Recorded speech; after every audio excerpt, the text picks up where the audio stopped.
I know you hear it. I know you see the colors. You hear that old school funk. You see those light colors. That means that you are joining the first episode of DC and RC. I'm Daniel Cormier, former 2-division UFC champion. And to my left, I got my guy Ryan Clark, Louisiana native, LSU Tiger, Super Bowl champion, and one of the biggest MMA fans out there. RC, how you doing, my brother? Hey, man, I'm excited, bro. I feel like Bruce Buffer just told me it's time. So let's go. Listen, man, we are so lucky to be doing this show together. Talk to the people about why you're here, RC, that you can represent that faction of people that just love the sport. Yeah. You love the sport of mixed martial arts as much as anyone else, but you're a high-level athlete. Yeah, absolutely. Listen, I watch this sport because of the high-level athletes we get to see. And on the other side of that, I've been a fan forever. I was a fan before they had weight classes, when UFC was putting out DVDs of the greatest knockouts. So to get an opportunity to be with one of the greats talking about a great sport, you can't beat that. You know what's crazy, RC, is like at the top, right? When I see you on First Take and I see you on Get Up. I know, I see you getting down, but you're the guy that's kind of beating the drum. You're talking about mixed martial artists. And let's toss back to a time when you were on First Take and we were talking about Conor McGregor, and this is what you had to say. I don't think Antonio Brown, let me guess. I know it is, and you guys aren't smart enough to agree. It's Conor McGregor. And y'all could say whatever you want. Conor McGregor Cut his mic. Why are we cutting my mic? What? This is when you need a mute button. I want to hear this. Are y'all trying to mute me? Let's give him his time. Check it out. This is a sport that is hard to be a star in. We've had the Spider. You've had Jose Aldo, Chuck Liddell. When it first started to become a big thing, we would watch him and Randy Couture. You can take it back to the first Ultimate Fighting Challenge with Stefan Bonner and Forrest Griffin, which really put this on the map. But now you have this guy in Conor McGregor who's been in 3 different weight classes and had a knockout and a TKO in those. He's the type of guy that when he shows up, you pay attention to the sport. See, clearly, no one else there was smart enough to see what I already saw, that this sport is different. This sport is changing the world, and now we get an opportunity to talk about it in a way where we can bring it to more fans. RC, I got to be honest with you. Your take was spot on because there's no one like Conor McGregor. Conor McGregor, the betting when he fights in Vegas matches the Super Bowl. So whereas everybody's saying, cut RC's mic, right, do this and do that. No, RC's telling the truth. This dude is the biggest star in all the sports. Look, man, he's in line with Mike Tyson and those guys. And your take was perfect. I actually don't mind it at all. Yeah, see, and that was one of those things, and it was one of those things where you get excited, though. UFC reached out to my bosses in the NFL and was like, we need to get RC to a match. And I was like, hell yeah. RC, every single pay-per-view, I'm sitting at the desk calling my fights, having a good time. RC is out there trying to tweet. Every time you're tweeting. Hey, I'm not trying to tweet, DC. I'm tweeting. What I'm trying to do is make sure y'all put it up on the screen so people understand like how exciting this is for me. And you know, those tweets range, right? Some of those tweets, I'm actually talking about the fights. Some of those tweets, I'm talking about the things going on outside because the UFC is a show, right? It's not just about, it is about those 2 guys inside the ring, but it's so much more, and it continues to build and build, and I want to be a part of that. Absolutely, but RC, listen, man. You went to LSU. You stayed home. You still live in Baton Rouge. I saw you had a 225 number. I was very surprised. But then you go and you play for the Steelers. I mean, there are times when people go and they ask to play for the Gold and Black. You never asked? Well, I play for the real Gold and Black. That's first and foremost. So let's not get that confused, DC. And DC, you know how it works, man. You love who cutting the check. You do. You know what I'm saying? If the Saints would have cut the right check, I would have been a New Orleans Saint. But I will say this, man. When you come from where we come from, there's so much pride and there's so much joy in being a Louisianimal. And so for me to get to see one of my favorite fighters or my favorite fighter, Conor McGregor, fight a Louisiana boy, it's a win-win for me, dog. It's a win-win. Look, how in the world is Conor McGregor your favorite fighter when Dustin Poirier is from 45 minutes down the road? Everyone in Louisiana loves Dustin Poirier. He is Louisiana true and true, tried and true. He does everything Louisiana. And you back the brash Irishman from overseas? Hey, listen, it's not about where we're from, right? It's about where we're at. And now, so here's the thing. I'm going to be honest. The first small human I was scared of was Jose Aldo. right? Jose Aldo, to me, was a dude you just didn't mess with. Right, you could take him back when he was fighting in other organizations. He was explosive. He was a spark plug, right? Decade long of not losing. And then you meet Conor McGregor at ESPN, and as this fight is building, he's taking Jose Aldo's belt, right? He's running in different radio stations, and they're promoting the fight, and he's all in his face, and he's talking to him. And it's crazy because Jose doesn't say anything back, right? Jose's just chilling, right? And so I'm watching this dude, and I'm like, he has to be scared of Jose Aldo. Like, this is Jose Aldo, right? And then you watching him before the fight, and all you see is he's bouncing in the locker room, boom, throwing the left. Bouncing, and he says, precision beats power every time. And he called it. 13 seconds, and he called it. And so me and my son go crazy. You done drank all the Kool-Aid. Oh, all the Kool-Aid. You done drank the whole. And you from the boot, it's red Kool-Aid too.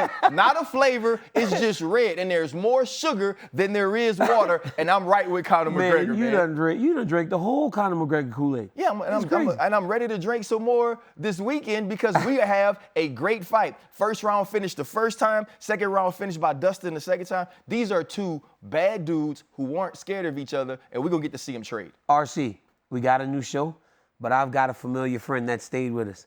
We got good friends down at Modelo. Modelo is the official beer of fans with the fighting spirit and the official beer sponsor of the Gold Cup. The fighting spirit means never giving up, even when the odds are against you.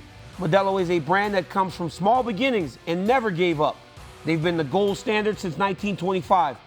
Modelo is a crisp, Pilsner-style lager that set the standard for authentic Mexican beer.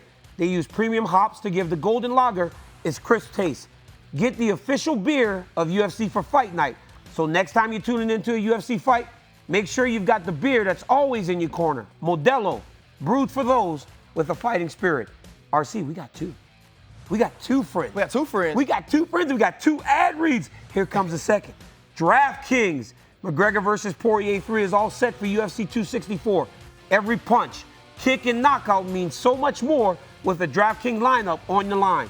DraftKings, the official daily fantasy partner of the UFC, is giving you a shot at huge cash prizes. For this weekend's fight, DraftKings is offering all customers a shot at millions of dollars in total prizes. If you haven't tried it yet, fantasy MMA is easy to play. Just pick 6 fighters, stay under the salary cap, pile up points for advances, takedowns, and more. There's no better way to put your MMA knowledge to the test than to compete for a shot at millions of dollars in total prizes. Plus, don't forget about basketball and hockey, where DraftKings has even more money up for grabs throughout the week. DraftKings is safe, secure, and reliable, so you can deposit and withdraw your funds at your convenience. RC, it's McGregor versus Poirier rubber match. You can get in on the action now. Download the DraftKings app and use the promo code. Come on. What's the promo code, DC? What's the promo code, DC? Use the promo code RC for your shot at millions of dollars in total prizes. Who's the real champion? Throughout the week. That's the promo code. Who's the real RC champion? To get a shot at millions of dollars in total prizes only at DraftKings. Eligibility restrictions apply. See DraftKings.com for details. I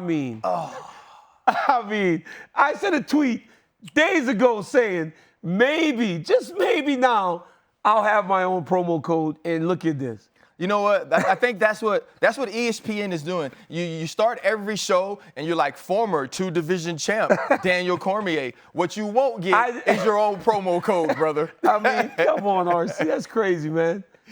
Listen, DC, you have so much, right? Vegas is like your city. You've been in so many big fights here. Let me have something this weekend, bro. I hope I get a promo code going forward, man. Probably I really do. Listen, probably not. Probably not. You're right. We're in Vegas for a reason, though. Yep. Right? We're in Vegas for the biggest pay-per-view of the entire year, right? Dana said it's trending pre-sales better than any pay-per-view ever. Conor and Khabib sold 2.4 million. Mm-hmm. So he's thinking it's even bigger than that. That speaks to the matchup, though. We got a trilogy, Poirier versus McGregor 3. From your side of things, what are you feeling about this fight after watching the first two so many times? So, our most recent trilogy that was big time was obviously you and Stipe. Yep. And you kind of get the same thing, right? You get one guy wins the first fight, another guy wins the second fight. So now I'm trying to see what are the adjustments. Also, what are the adjustments in Conor's demeanor? right? We had nice guy Conor that was gonna donate to charities. Everything is great coming up to the fight, and obviously it doesn't change the way you attack your craft. But I believe you can only be one way. What are the adjustments he makes, not only in his style, but in the way that he approaches the fight? So here's the question. Does it make that much of a difference? Does it make that much of a difference if you're nice or if you're mean? I mean, Conor, when he was on his way up, was living crazy life. It was extreme. It was insane. He was doing all kinds of stuff. He was partying. He was hanging out. That led to a lot of the issues outside the octagon. Those issues are still gone, right? So even though he's approaching it in a much more intense way, it's the same thing. Conor isn't still living the life that he was living before. So I'm questioning whether or not it makes that much of a difference. Yeah, but see, DC, what you're missing is, he was living a crazy life. We all have to mature and grow up. Yeah. Right? We're not asking Jay-Z to rap about the Marcy Projects anymore. I hear you. So Conor has to make those adjustments, have to understand that I can't let this dictate the way that I approach my fights. Yeah, I actually think, honestly, certain guys, John Jones, Conor McGregor, they can be so loose in the cage because they're so reckless outside, right? Reckless, right? You're willing to take risk. Every time a guy gets into trouble, they take a risk, right? You take a risk at losing everything that you worked so hard for. But when you're willing to take risk in life, there are no risks in the octagon. So you're just free to be who you are. Whereas when I do something, I would always think about it first. Like, if I do this spinning back kick, am I going to get taken down and get stuck having to get up? Jones never thinks that. He's free. McGregor was able to say, I'm going to knock out the greatest featherweight of all time. Because, and do it because he believes it. I don't know if him making this such a big point that I'm different now, I'm back, it's not, because he's still living a different life. Well, I think the other piece of it, too, is this, DC. He has to make that adjustment because you are adjusting to a new life. You're adjusting to a life where you can't throw crates at buses, right? You're adjusting to a life where you can't fight in pubs. And so now, what adjustments do I make to my camp to still give me that intensity, to still give me that isolation, to make me feel like I could get loose? And I always respected Floyd Mayweather because of this. He lived a life outside of the ring that I felt was crazy, that I felt was loose. But he didn't fight that way, right? He fought under control. He fought in a way that allowed him to be strategic. When you watch Conor McGregor in fight one, what's the first thing he does? Comes out, he throws a kick. Yeah, right? the spinning kick. Right, second strike is a kick. We didn't see that. No. We didn't see that type of looseness in the last fight. It mimicked the life, right? The life was more confined. The life was more normal. And Conor approached the fight more normal. In the first fight, the life was really kind of crazy, a whirlwind. Right. So the first two kicks were spinning back kicks. Right? Conor needs to get back to that looseness in the octagon. Now, one of the biggest issues I think he dealt with in the second fight is those calf kicks. And the only reason those calf kicks work is because Dustin Poirier is also a southpaw. And unless Conor plans on fighting conventional more, those kicks will still be available to Dustin Poirier, because I don't know if 6 months is enough time to truly develop the counters to that attack in order to help him in the way that he hopes. Going back and watching both fights, though, if you watch the first fight, Conor was on his toes a little bit more. Conor, he bounced around, using some of those kicks, kept the balance, right? Kept the distance. Do you think he could change some of those things watching the first fight and go back to that to protect himself a little bit more? Well, he's got to be on his toes. But, I mean, look at the numbers, man. It's the significant leg strikes that killed him, but also the takedowns. Dustin Poirier gave him a different look in the second fight. When he got that first takedown, it changed Conor's ability to just go at him, because the takedown was another factor that he had to deal with in regards to his approach. So when he started to stay back a little bit, he started to get kicked. He was getting hit with the check right hook. Yes, he was. Dustin Poirier is nasty, bro. He's big and he's strong. And I think a lot of people misunderstand when they're watching Poirier fight that Dustin Poirier is a right-handed guy. So when he's got that right hand in front, right, and he's landing that nasty jab, it comes with power. It's his power hand. He's just developed his left hand to the point that he can knock you out on both sides. But he lands the jab, it's like getting hit with a solid right hand and the right hook. So you've been in the trilogy, and that trilogy, it was 1-1, right? So coming into this last fight, with Dustin winning, with Dustin understanding, okay, now it's even. I even think back to Dustin landing the punch and going, okay, I got you, kind of a Max Holloway type way. Is there anything Dustin needs to change going into the third fight that'll allow him to win and maybe dominate the way he did in the second round of the second fight? I did this piece the other day, I did this essay for the UFC, and it was all about trilogies. It was all about trilogies and fights. So now you got to show us how smart you are? No, I'm just saying. Lafayette School's a better than New Orleans No, school. it's not an essay that I wrote. They gave me a script and I read the script. Just messing with But there was a line in there that said, by the third fight, there are no more secrets. And I think that is so true, right? It's going to be in the small details in terms of what they can change. We've seen Dustin Poirier go long before. We've seen Dustin Poirier deal with long, hard, difficult fights. Conor did it one time with Diaz.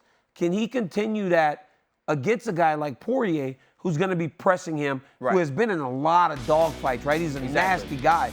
I don't know if Dustin has to change much. I think he has to do a lot of the same things. He has to go in there with confidence. He has to use his wrestling. Don't go away from wrestling. Conor put something like, whoever shoots first is a, expletive. Right. Use your wrestling if you're Poirier. Get back to those leg kicks if you're Poirier, until Conor shows you that he's figured out how to challenge it or counter those strikes, because otherwise you go right down the same way. But also too, I've been listening to the things leading up to pre-fight.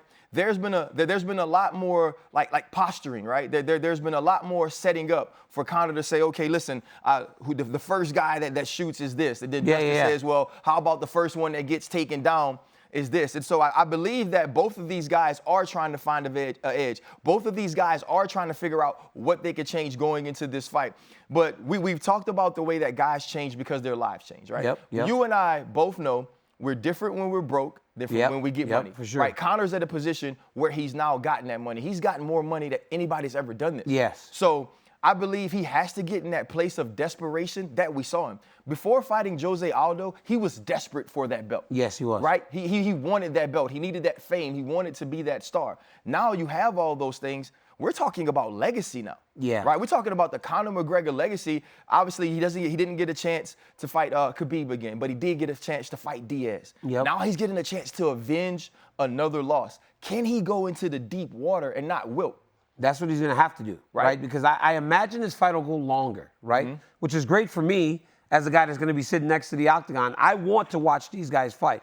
I want to see them compete over the course of a long time because both fights have been pretty quick. Yes. And let's not forget, Conor did pretty good in round one. He did, absolutely. Of the second fight.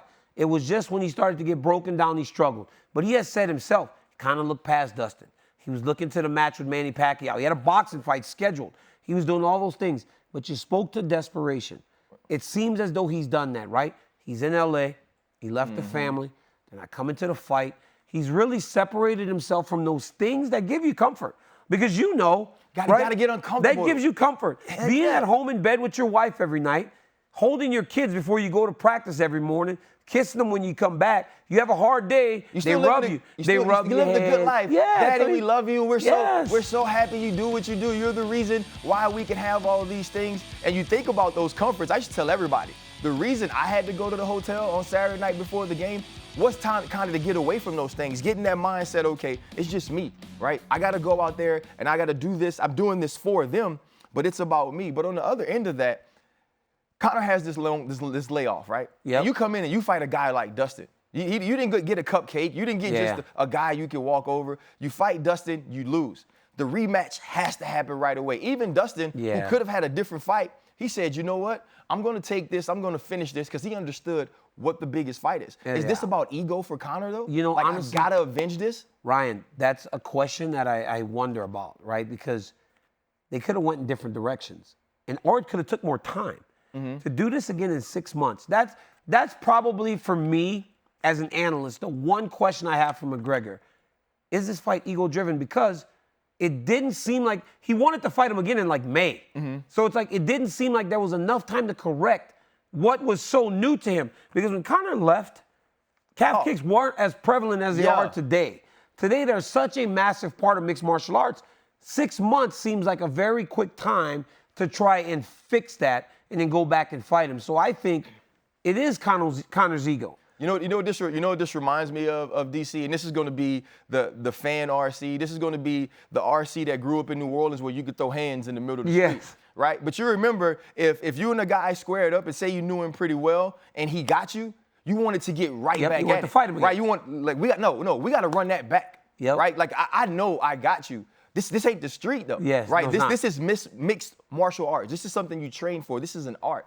And so for Conor McGregor, I feel like for him to take this fight that fast, it is ego, but I also believe to him, he thinks about that first round. He thinks about the first fight, and he says, you know what? I do have Dustin in a number of ways. Now let me attack him those ways. Yep. He believes he's better, right? Yeah. But Poirier thinks, with a shadow of a doubt, he's the better all-around martial artist.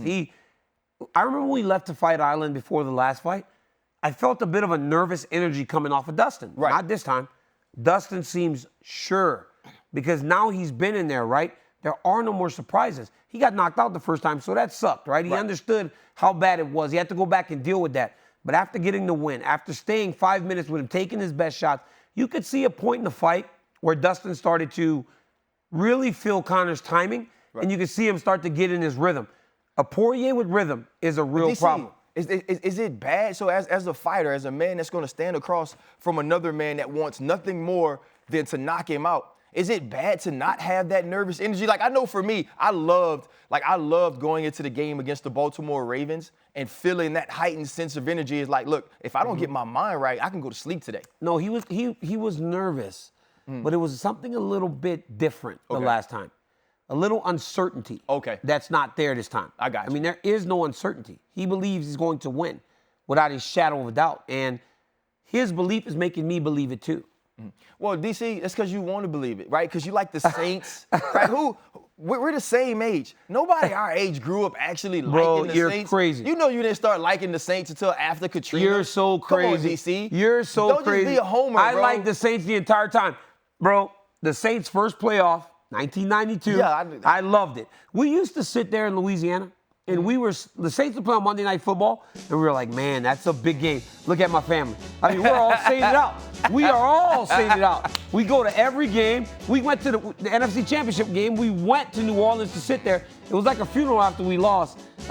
It's all we do. It's what we do. We love the Saints, and don't try to sit here and make me a Johnny-come-lately as you were with Conor McGregor, because yes, you were. I was there only when he went there. I was there for Mendez. Only when he went right? there. I was there for Mendez. I was like, okay, this guy got something. And we saw some earlier fights, and when he jumped on top of the ring and he was talking, I was like, okay, this dude got a little something. Now, Mendez was fighting for the belt, Ryan. That's not early. He was already fighting for the interim title. Well, I like the Saints back when they wore trash bags. When they wore the brown bags, I like the Saints. I still stuck with them. You're talking like you're talking like I just came late. I'm not from Ireland, DC. I couldn't like him when the documentary didn't come out till later. I couldn't like him before I saw him in UFC. You know when they were wearing trash bags on their head, DC. You were not walking around a proud I was a young guy, didn't understand. But listen, as the Saints got better, the stakes rose. That's right? true. The stakes rose. Same thing with Conor. Same with your boy. Same with your boy. As the stakes, same with your boy. As the stakes grow, the stakes grow. And Conor stepped up to him before, but now added level, right? You got the biggest fight of the year. Yep. You got the trilogy. You keep changing the narrative. That's how you get people interested in stuff, right? When you do something over and over, you got to change the narrative. So now here comes the boss. Here comes Dana White. Winner gets a title shot. Right. I mean, winner gets a title shot. Champ is Charles Oliveira. Right. Knocked out Michael Chandler down in Jacksonville. Absolutely. It was crazy. Beautiful left. Dustin's 1. Conor's 5. Winner gets a title fight. What does this detail add going into the fight? Does it add pressure to anybody? Conor McGregor being a guy that wore the belt before, and Dustin Poirier, a former interim champion. I think when you look at Dustin Poirier and Conor McGregor, they both believe that they're the best lightweight in the world. Right? Like, Charles Oliveira has the belt, but I believe you take this fight, and I think that on each side of this, you say, we are fighting to show people who the best man in the world is at 155. Well, Dustin has been the interim champion. He's been interim champion. He lost to Khabib, right? Beat Conor. So he's the number 1 guy, and going into the fight before Oliveira became champ, Dustin was the number 1 ranked guy in the world. Dustin chose the McGregor fight. Dustin said the other day, the title fight pays him a 4th of what he makes. Absolutely. For the McGregor fight. And you know, as a fighter, it is about championships, right? It is about titles, but it's also about feeding your family. Yes. And you from But Lafayette. in everything. Yeah. You from Lafayette. I'm from New Orleans. Like, we understand how hard you have to work to get these opportunities. Yes. And so you get this opportunity, and you know the opportunity for the belt is still there if you win. So if you're supremely confident, Yep. like you say, You Dustin go get is, the money. why wouldn't you take You this go fight? get the money, and then you go get the title. What does this do to the loser, though, DC, in the lightweight division? That's With Conor at 5. see, that's the thing. It's different for both guys. Okay. Because if Dustin Poirier loses, how much does it change, right? Beat Dan Hooker, beat Conor McGregor, lost the fight. He's on the run, right? Since he lost to Khabib, sets him back a little bit. For Conor, it's different, right? Because now he will have lost to Khabib. He will have lost to Dustin twice. Now he's got to go back to revisit some of the other fights. Look, he's in a great position either way because he can just go fight Nate Diaz. Right. He can go fight Nathan Diaz, third fight, massive fight. Nothing changes in that regard. But when you're a guy like Conor McGregor, who for all that he has, still values a championship, he understands that even as Conor McGregor today, Conor McGregor with the belt is even bigger. He's much more valuable to the world, even though right now he's a massive star. That belt's different though. Is he more valuable? Is he more valuable to the UFC as the champion, right? Because we talked about how important it is to have belts, how important it is to have belts on the line during pay-per-views. If everybody in the division is chasing Conor McGregor, is that an added value for him and for Dana in the UFC? You know, I think this weekend's pay-per-view speaks to that because I don't know who we were talking to yesterday. We were talking about when was the last time you saw a UFC pay-per-view without a belt, right? That would have been McGregor versus Poirier, right? Those guys. But before that, it was Diaz and Masvidal, and they made a belt. They made a belt up. They made the BMF belt because Exactly. you generally want a title at the top of the card when you're on pay-per-view. Those rules don't apply to Conor McGregor. Okay. But if Conor McGregor has that belt, now you can just multiply it all because now you get the visual of him running around with the title, Right. him holding the belt, the private jets, the fast cars, the money, but then you just stick that 12 pounds of gold right next to him, and it just elevates it. And it elevates anybody. I'm telling you as a guy, Ryan, that had a belt, getting that title, it changes everything for everyone. And for as good as Conor McGregor is, for all that he did, if he never was the champ, if he never was the champ, We're not here. we're not here today. We're not here, and I think Conor understands that, right? The bravado, some of who you can be comes with having that belt. Some of who you can be came with being a Super Bowl champ. Like, those things are part of not only your legacy, they're a part of your bio, right? When they introduce you, it's now that you're retired, it's different. But while you were fighting, former lightweight champ or former heavyweight champ, it's different than when they say heavyweight champion Daniel Cormier, Absolutely. light heavyweight champion Daniel Cormier. And I think for Conor to be able to walk around in the minks, walk around in the fly suits, and have that belt on his shoulder, it's a different visual for him, but it's a different visual for me as a fan, right? When I see it, it's like he's not only saying he's the best, he's telling us by the hardware he gets to carry around. And that was that same thing. You know, like I said, I thought he was the MVP of all sport. It's the same thing with Tom Brady, right? It's the same thing when we talk about Michael Jordan. Those were guys who not only did the work, but they were synonymous with winning. He has to get back in the same conversation with winning. That's crazy, though, because wins and losses don't seem to apply to him and Nathan Diaz as much as it does everyone else. But ultimately, you got to win. Now, another added element, right? I talk about changing the narrative, making the fight look different. The fans are back. In Abu Dhabi, we had 3 fight cards. The first weekend, Max Holloway fought on ABC. They had about 2,500 fans in there. Midweek, they had another fight, had about 1,000. By the next Saturday, McGregor-Poirier was full.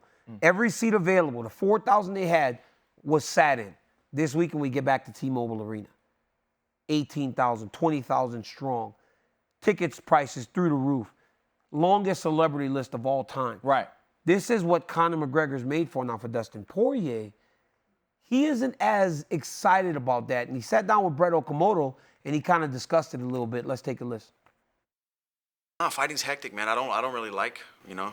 I wish they were home buying the pay-per-view. Wish it was an empty arena. Buy the pay-per-view. You do?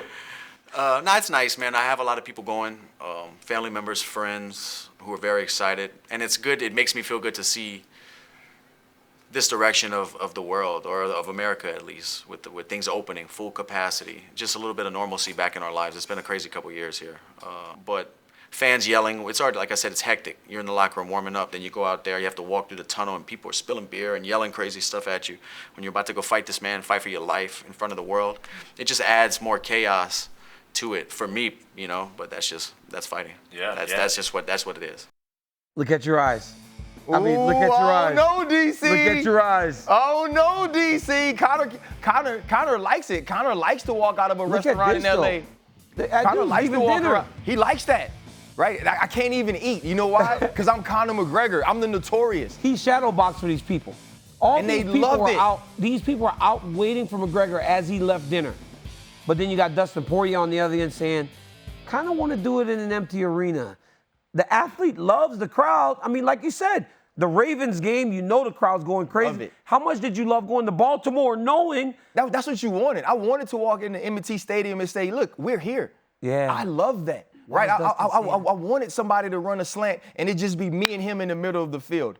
I like that. For you were talking about some of the nervous, anxious energy he had going into the last fight. If I'm Conor McGregor, this excites me. What are you thinking about that? I mean, come on. That excites me. Why?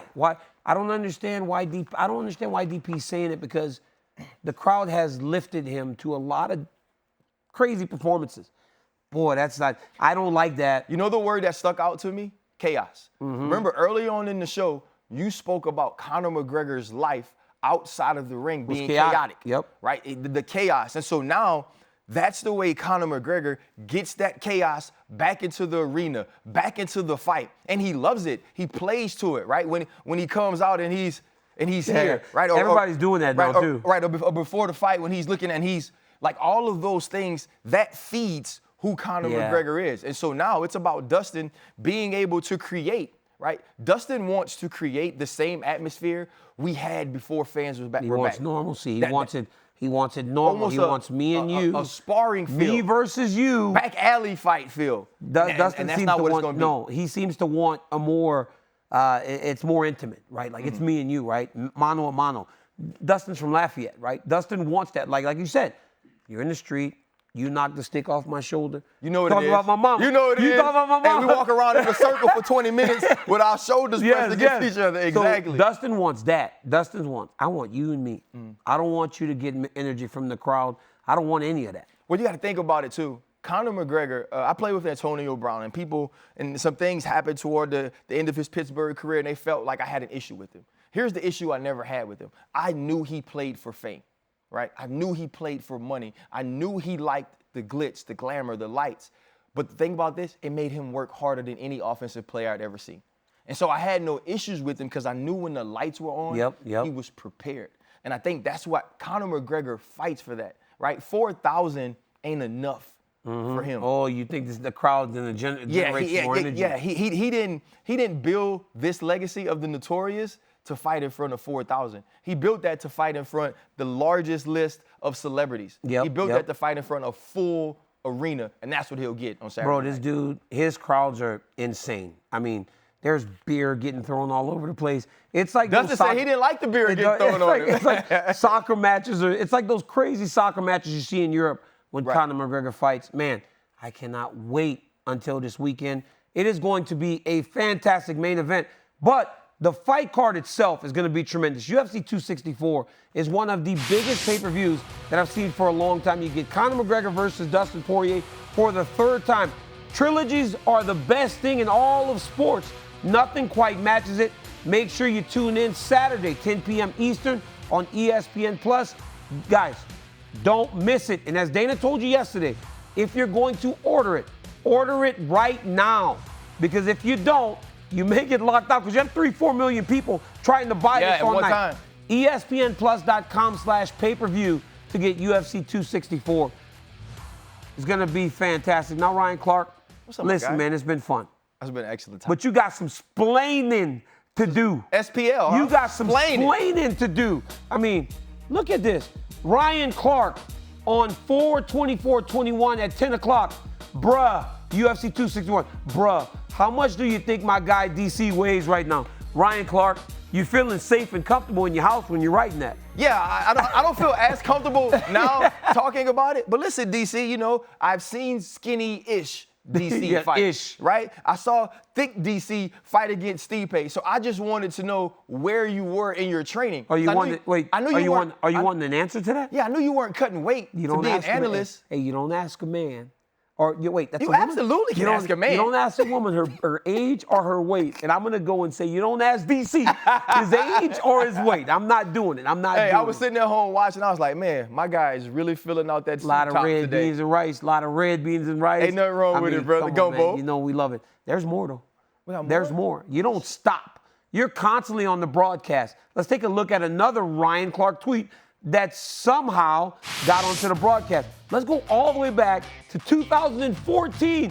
DC is strong. This looks like me wrestling with my son Jordan. Dude is throwing and body slamming the legend Hendo.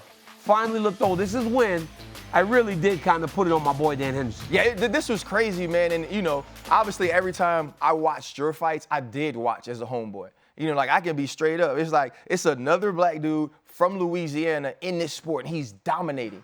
And, you know, so now I'm checking your backstory. I'm looking at your wrestling history. And to see you throwing Hendo around like that, that was crazy to me. Because I was like, you got to watch the H-bomb. Yeah. You know what I mean? I was like, at some I point. was scared of it. I was like, at some point, you got to watch the H-bomb and your fearlessness and the way that you fought. It just made me a fan. Yeah. And you know, like I said, man, when I met you in Atlanta, we were walking through the airport, I got on the horn right away. I was like, babe, I just met Daniel Cormier, and he knows who I am. Oh, of course, yeah. And, you know, and it's so crazy, like even to this day, we were preparing for the show. You called me last week, and I was training some guys, and I had you on speaker, and I'm in Louisiana, so Yeah. everybody knows you. He kind of heard your voice, and the guy walks by, he goes, was that DC? You know, and I played it Yeah. off kind of cool. I was like, oh, yeah, we got a show. That's my boy. We It's got a my show dog. together. We We'll got do a it show for together. ESPN. And so that was my DC introduction to who DC 2000 is. all the way moment. back to 2014, right? You've been following this thing. You love this thing. Now, Yeah. we spoke a little bit about off air about Francis Ngannou Yes. and the interim title. Derek Lewis is one of those guys that is fighting for the interim title against Cyril Gane. And yesterday, Bruh. the Black Beast, the Black Beast Oh my dropped gosh. the first pitch at the Astros game. Oh my gosh. Rate this, Clark. Look at this. Oh, 0. I'm talking about on 0 to 10, this is 0. Honestly, this will get you beat up by Derek Lewis. And here's why. Because I would watch him throw this ball out, and I would Oh say, my this goodness. guy can't do anything No. athletically. You know, you want to root for the Black Beast because he's from New Orleans. Yeah. He's from New Orleans. Love lives in Popeyes. Houston. Yes, loves Popeyes. But this guy throws the ball. That's why when you throw the first pitch, you don't try. You don't try. I've thrown the first pitch out before, and I just try to you make throw sure a I lob changeup. it there. Yes. You don't throw it hard because then you embarrass yourself. And that's exactly what Derek Lewis You know what did. he went out and did? He went out and went for the knockout. Yeah. He should have threw this ball like he fought Francis Ngannou. He should have stayed on the outside, threw some kicks, and made sure he And he wasn't won. in a bad position. He won. 'Cause He actually won that fight. he lost that pitch, though. He lost the pitch. Man, listen, it's been fun. It's been a great time, bro. It's been fun. I mean, to get a new show, you wonder how it's going to be, how the chemistry is going to work. Yeah. I feel like it's good, my man. We've had a good time. I love it. Hey, man, listen, you know what it is? It's two dudes who just love sports, Yep. all sports, right? All sports. You know how it is. We grew up, we did everything. I obviously didn't wrestle because they didn't have like a 115-pound wrestling class in my high school. But to have an opportunity to be with a dude you admire, be with somebody you like, Yes. period. Because in this business, you don't always get that opportunity. And talk about things we love, man, we can't miss. RC, I always want to explain this, right? When I speak football and football fans tell me, oh, DC, you didn't play, how can you speak on this? I will learn through you. You can Absolutely. teach me about it, right? Because I'm talking from the football fan's perspective, the guy that never went on the football field, and I want to know and wants to talk about the sport with knowledge. I can learn from you as I learn from myself when I watch, but you can give me the details, just like you. Every MMA fan, every MMA fan, Ryan Clark is you. He's just a guy with a high level of athleticism, a tad bit better looking, right? And much Yes, I more am. rich. Hey, he's much more rich, a little bit better Hey, looking. we trying to do this show well so we get richer, brother. He's much more rich, better looking, but he's just like you guys, right? He's a guy that loves the sport, loves it just like you do. And he just is giving you a voice. You're giving them a voice as I'm giving the average football fan a voice as we talk about the sport. It's been fantastic. Look, man, we got a new show. But we aren't the only ones that have a new show, you know. My man Chael Sonnen. Yeah. The Chael Sonnen Show with George Sedano plays on Monday and Wednesday on ESPN+. Chael is a fantastic commentator, analyst, and him and George's first show was very entertaining. Make sure you guys check that out. And on YouTube and ESPN+, and everywhere you find your podcast, you can get DC and RC every single week, guys. We look forward to doing the show for you. Now, RC, I got to put you on blast a little bit here. What's up, bro? I know what you're going to do. But people in Louisiana got to know one more time as we head into UFC 264. Who gets the victory, how, and who gets this next title fight? Conor McGregor wins early third round, left hand, very similar to the left hand he threw that clipped Dustin in fight 1. Wow, you think that Conor goes 2.5 rounds before he knocks out Dustin Poirier? It's going to be 2.5 because Dustin understands it a little bit better now. Dustin's not going to make the mistakes he made in that first fight, so it's going to be a tighter fight. I believe that Conor understands what this means, what he has to do, and you know when it's one-punch power, it can end at any time. It can end at any time, and Ryan, guess what's ending? The first episode of DC and RC. It's ending right now, but guys, what a fantastic show. It was so much fun. Please make sure you tune in every single week for new episodes of DC and RC. And make sure you order UFC 264, ESPNplus.com/pay-per-view. It's time for the fights. Peace. Double champ.